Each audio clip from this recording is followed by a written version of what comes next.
Hi മക്കളെ, അപ്പോൾ ഇനി നമ്മൾ പഠിക്കാൻ പോകുന്ന സെക്ഷൻ എന്ന് പറയുന്നത് മാസ് എന്നുള്ള ടോപ്പിക്കാണ്. അപ്പോൾ മാസ് എന്താണെന്ന് കേൾക്കുമ്പോൾ തന്നെ ഭയങ്കര വലിയൊരു പഞ്ചായിട്ടുള്ള ഒരു സാധനം എന്നൊക്കെ ഫീൽ ചെയ്യും അല്ലേ. ഇവിടെ നമ്മൾ ഫിസിക്സിലെ മാസ് എന്നുള്ളൊരു ടേമാണ് പഠിക്കുന്നത്. അപ്പോൾ മാസ് എന്ന് ഉള്ള കാര്യം പഠിക്കണമെങ്കിൽ നിങ്ങൾ കെമിസ്ട്രിയിൽ ഈ വാക്ക് കേട്ടിട്ടുണ്ടാവും. മാസ് പഠിക്കണമെങ്കിൽ മാറ്റർ എന്താണെന്ന് അറിയണം, ദ്രവ്യം എന്താണെന്ന് അറിയണം, ദ്രവ്യം. ഓക്കെ, അപ്പോൾ ദ്രവ്യം നമ്മൾ സാധാരണയായിട്ട് ഭൂമിയിൽ 3 അവസ്ഥകളിൽ കാണുന്നുണ്ട്: സോളിഡ്, ഖരം, ലിക്വിഡ് ദ്രാവകം, ഗ്യാസ് വാതകം. അപ്പോൾ എന്താണ് മാറ്റർ? നിങ്ങൾ പഠിച്ചിട്ടുണ്ട് ചെറിയ ക്ലാസ്സുകൾ അല്ലേ. Matter is anything that occupies space and has mass അല്ലേ. സ്ഥിതി ചെയ്യാൻ സ്ഥലം ആവശ്യമുള്ളതും മാസ് ഉള്ളതുമായ പദാർത്ഥത്തെയാണ് നമ്മൾ ദ്രവ്യം എന്ന് പറയുന്നത്. അപ്പൊ ദ്രവ്യത്തിന്റെ അവസ്ഥകൾ നിങ്ങൾക്ക് ഓൾറെഡി അറിയാം അല്ലേ. ഇപ്പോൾ നിങ്ങൾ ഒരു കല്ല് എടുക്കുകയാണെങ്കിൽ, ഒരു സ്റ്റോൺ നിങ്ങൾ എടുക്കുകയാണെങ്കിൽ, ആ കല്ലിൽ അടങ്ങിയിരിക്കുന്ന മാറ്റർ എന്ന് പറഞ്ഞാൽ ഏത് അവസ്ഥയിലാണ്? ശരിക്കും പറഞ്ഞു കഴിഞ്ഞാൽ സോളിഡ് സ്റ്റേറ്റ് ആണ്, ഖരാവസ്ഥയിലാണ് അല്ലേ. വെള്ളം എടുക്കുകയാണെങ്കിൽ ലിക്വിഡ് സ്റ്റേറ്റാണ് അല്ലേ. നിങ്ങൾ ഇപ്പോൾ എയർ നോക്കുകയാണെങ്കിൽ അത് ഗ്യാഷ്യസ് സ്റ്റേറ്റാണ്. അപ്പോൾ അതാണ് ഡിഫറെൻറ്റ് ഫോം ഓഫ് മാറ്റർ എന്ന് പറയുന്നത്, ദ്രവ്യത്തിൻ്റെ അവസ്ഥകൾ എന്ന് നമ്മൾ പറയുന്നത്. അപ്പോൾ ഏതൊരു വസ്തുവിൽ അടങ്ങിയിരിക്കുന്ന ഈ ക്വാണ്ടിറ്റി ഓഫ് മാറ്റർ അല്ലെങ്കിൽ എമൗണ്ട് ഓഫ് മാറ്റർ, അതിനെയാണ് നമ്മൾ എന്തെന്ന് പറയുന്നത്, അതിൻ്റെ മാസ് എന്ന് പറയുന്നത്. അപ്പോൾ മാസ് എന്ന് പറഞ്ഞു കഴിഞ്ഞാൽ ഏതൊരു പദാർത്ഥത്തിൽ അല്ലെങ്കിൽ ഏതൊരു സബ്സ്റ്റൻസിൽ, ഏതൊരു വസ്തുവിൽ അടങ്ങിയിരിക്കുന്ന എന്തിൻ്റെ അളവാകുന്നു? മാറ്ററിന്റെ അളവാകുന്നു, ദ്രവ്യത്തിന്റെ അളവാകുന്നു. അപ്പൊ സാധാരണ രീതിയിൽ നിങ്ങൾ ഈ മാസ് അളക്കാനായിട്ട് ഒരു ഡിവൈസ് നിങ്ങൾ ഉപയോഗിക്കും. അതിന് നമ്മൾ വിളിക്കുന്ന പേരാണ് ത്രാസ് എന്ന് പറയും, അല്ലെങ്കിൽ കോമൺ ബാലൻസ് എന്നാണ് നമ്മൾ ഇംഗ്ലീഷിൽ പറയുന്നത്. അപ്പോൾ നമ്മൾ ലെങ്ത് പഠിച്ചപ്പോൾ ലെങ്ത്തിനൊരു SI യൂണിറ്റ് പഠിച്ചു അല്ലേ, അല്ലെങ്കിൽ ഒരു ബേസിക് യൂണിറ്റ് എന്നുള്ളൊരു സംഭവം പഠിച്ചല്ലോ. അതുപോലെ തന്നെ നമ്മുടെ മാസിനും ഒരു SI യൂണിറ്റ് ഉണ്ട്, അന്താരാഷ്ട്രപരമായിട്ട് അംഗീകരിക്കപ്പെട്ടിട്ടുള്ള യൂണിറ്റ് ഉണ്ട്. അതിനെയാണ് നമ്മൾ കിലോഗ്രാം എന്ന് പറയുന്നത്. ബേസിക് യൂണിറ്റും എന്ത് തന്നെയാണ്? മാസിന്റെ കിലോഗ്രാം തന്നെയാണ്. അപ്പോൾ ഇതാണ് മാസ് എന്നുള്ളൊരു സെക്ഷന്റെ കാര്യങ്ങൾ നിങ്ങൾക്ക് പഠിക്കാനുള്ളത്. പക്ഷെ മാസിന്റെ യൂണിറ്റ് കിലോഗ്രാം മാത്രമല്ല, അതിന് താഴെയുള്ള യൂണിറ്റുകളുണ്ട് അല്ലെ. നിങ്ങൾക്കത് അറിയാവുന്നതാണ് അല്ലെ. നമ്മൾ കടയിലൊക്കെ സാധനങ്ങൾ വാങ്ങിക്കാൻ പോകുമ്പോൾ അല്ലെ ഗ്രാമിൽ പറയാറുണ്ട് അല്ലെ. അതിന് കിലോഗ്രാമിനേക്കാളും താഴെയുള്ള അളവുകൾ പറയുന്നത് ഗ്രാമിലായിരിക്കും. അതിലും താഴെയുള്ള അളവുകളാണ് പറയണമെങ്കിൽ എന്തിൽ പറയും? മില്ലിഗ്രാം എന്നുള്ള യൂണിറ്റ് പറയും. ഇനി അതുപോലെ തന്നെ കിലോഗ്രാമിനേക്കാളും വലിയ യൂണിറ്റുകൾ വരും. അതുപോലെ അത് ടൺ, കിൻഡൽ എന്നൊക്കെ പറയും നമ്മൾ. ഓക്കെ, ടണ്ണും കിൻഡലും അത് വലിയ യൂണിറ്റുകളാണ്. ഓക്കെ, അതൊക്കെ നമ്മൾ ഈ ലോറിയിലൊക്കെ നമ്മൾ ലോഡുകൾ കാര്യങ്ങളൊക്കെ കൊണ്ടുപോകുമ്പോൾ ടണ്ണിൽ അല്ലെങ്കിൽ കിൻഡൽ കണക്കിനൊക്കെ നമ്മൾ എന്ത് പറയാറുള്ളത് അല്ലേ.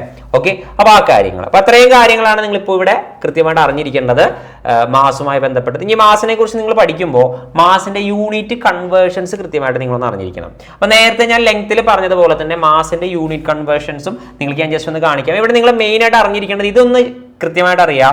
ഒരു കിൻഡൽ എന്ന് പറഞ്ഞു കഴിഞ്ഞാൽ 100 കിലോഗ്രാം ആണ്. പഠിച്ചു വയ്ക്കുക. 100നെ ഒരു 10⁻² എന്ന് എഴുതിയിട്ടുണ്ട്. അതെങ്ങനെയാണെന്ന് വെച്ച് കഴിഞ്ഞാൽ 100 എന്ന് പറഞ്ഞു കഴിഞ്ഞാൽ 10×10 ആണ് അല്ലേ. 10×10 ആണ് 100. അപ്പോൾ ആ 10×10നെ 10ന്റെ പവറിൽ എഴുതുമ്പോൾ 2 10 അല്ലേ. അപ്പോൾ 10⁻² നമുക്ക് ഇടാം.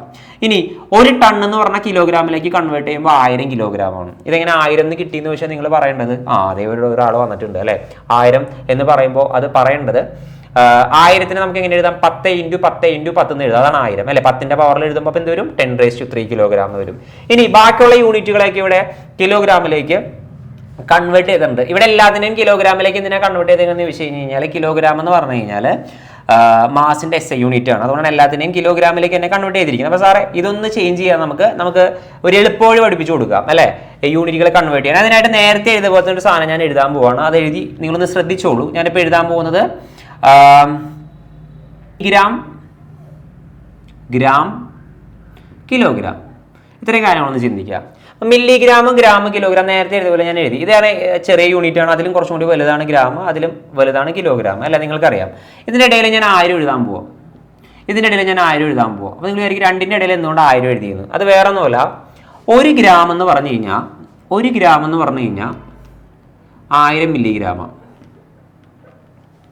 ഓക്കെ, അതുകൊണ്ടാണ് ഞാനിവിടെ 1000 എഴുതിയത്.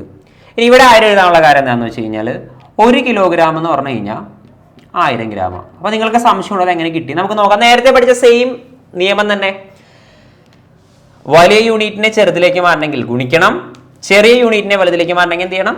ഹരിക്കണം. അപ്പോൾ നിങ്ങളൊരു കാര്യം ശ്രദ്ധിച്ചേ. ഇവിടെ 1 ഗ്രാം എന്ന് പറഞ്ഞാൽ മില്ലിഗ്രാമാണ്. അപ്പോൾ ഗ്രാമിനെ മില്ലിഗ്രാമിലേക്കല്ലേ മാറ്റിയിരിക്കണേ. അപ്പോൾ നിങ്ങൾ നോക്കി, ഇത് ഗ്രാമാണ്, ഇത് മില്ലിഗ്രാമാണ് അല്ലേ. ഗ്രാമും മില്ലിഗ്രാമാണ്. ഓക്കെ, ഇത് വലിയ യൂണിറ്റ്, ഇത് ചെറിയ യൂണിറ്റ് അല്ലേ.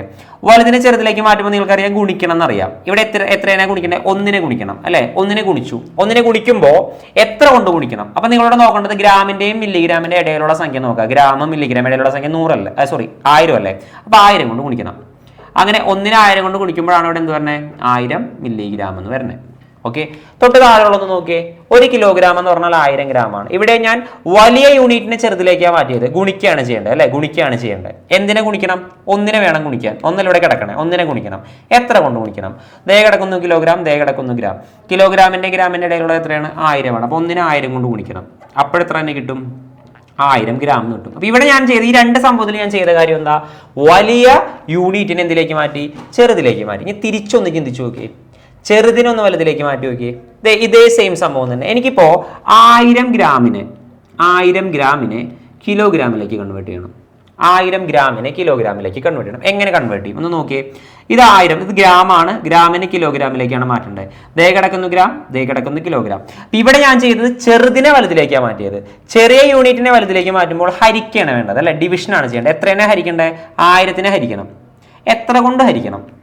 ഗ്രാമിന്റെയും കിലോഗ്രാമിന്റെയും ഇടയിലുള്ള സംഖ്യ നോക്കുക, എത്രയാണ്? 1000 അല്ലേ. അപ്പൊ 1000 കൊണ്ട് വേണം ഹരിക്കാൻ. ആൻസർ എത്ര വരും? 1 കിട്ടും. 1 കിലോഗ്രാം അല്ലേ, 1 കിലോഗ്രാം.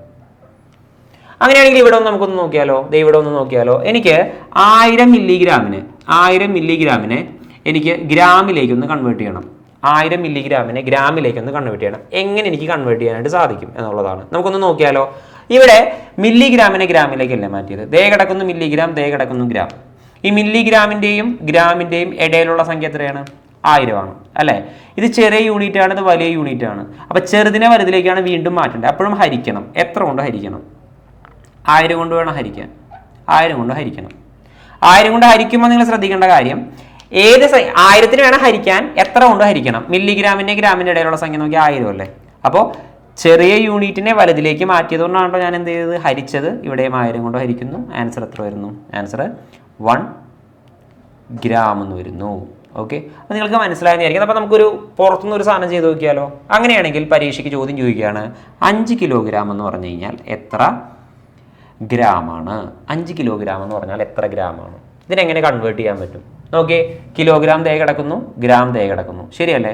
ഇത് വലിയ യൂണിറ്റ് ആണ്, ഇത് ചെറിയ യൂണിറ്റ് ആണ്. അപ്പോൾ വലുതിനെ ചെറുതിലേക്ക് കൺവേർട്ട് ചെയ്യുമ്പോൾ നിങ്ങൾക്കറിയാം, വലുതിനെ ചെറുതിലേക്ക്, വലിയ യൂണിറ്റിനെ ചെറുതിലേക്ക് മാറ്റുമ്പോൾ ഗുണിക്കുകയാണ് വേണ്ടത് അല്ലേ. എത്ര കൊണ്ടാണ് ഗുണിക്കേണ്ടത്? 1000 കൊണ്ട് ഗുണിക്കണം. ഏത് സംഖ്യയെ ഗുണിക്കണം? 5നെ ഗുണിക്കണം. അപ്പോൾ എത്ര വരും? 500 ഗ്രാം എന്ന് വരും. അപ്പോൾ ഈ യൂണിറ്റ് കൺവേർഷൻസ് ഇമ്പോർട്ടൻ്റ് ആണ്. ഇതും പരീക്ഷയ്ക്ക് ചോദിക്കാനുള്ള സാധ്യത വളരെ ഏറെയാണ്. മാസ് എന്താണെന്ന് ഞാൻ പറഞ്ഞു തന്നു. മാസിൻ്റെ യൂണിറ്റുകൾ ഏതൊക്കെയാണ്, മാസ് അളക്കുന്ന ഡിവൈസിൻ്റെ പേര് പറഞ്ഞു തന്നു. അതുപോലെ തന്നെ യൂണിറ്റുകൾ എങ്ങനെ പരസ്പരം കൺവേർട്ട് ചെയ്യാം. ഈ ഒരു സാധനം കൃത്യമായിട്ട് പഠിച്ചാൽ നിങ്ങൾക്ക് ഏത് വന്നാലും എന്ത് ചെയ്യാൻ പറ്റും? കൃത്യമായിട്ട് ചെയ്യാനായിട്ട് സാധിക്കും. അപ്പോൾ ഈ ഒരു സെക്ഷൻ നല്ല പെർഫെക്റ്റ് ആയിട്ട് തന്നെ നോക്കണം. കാരണം എന്ന് വെച്ച് കഴിഞ്ഞാൽ മറ്റൊരു ഇമ്പോർട്ടൻ്റ് ആയിട്ടുള്ള ടോപ്പിക്കാണ്. ഓക്കെ.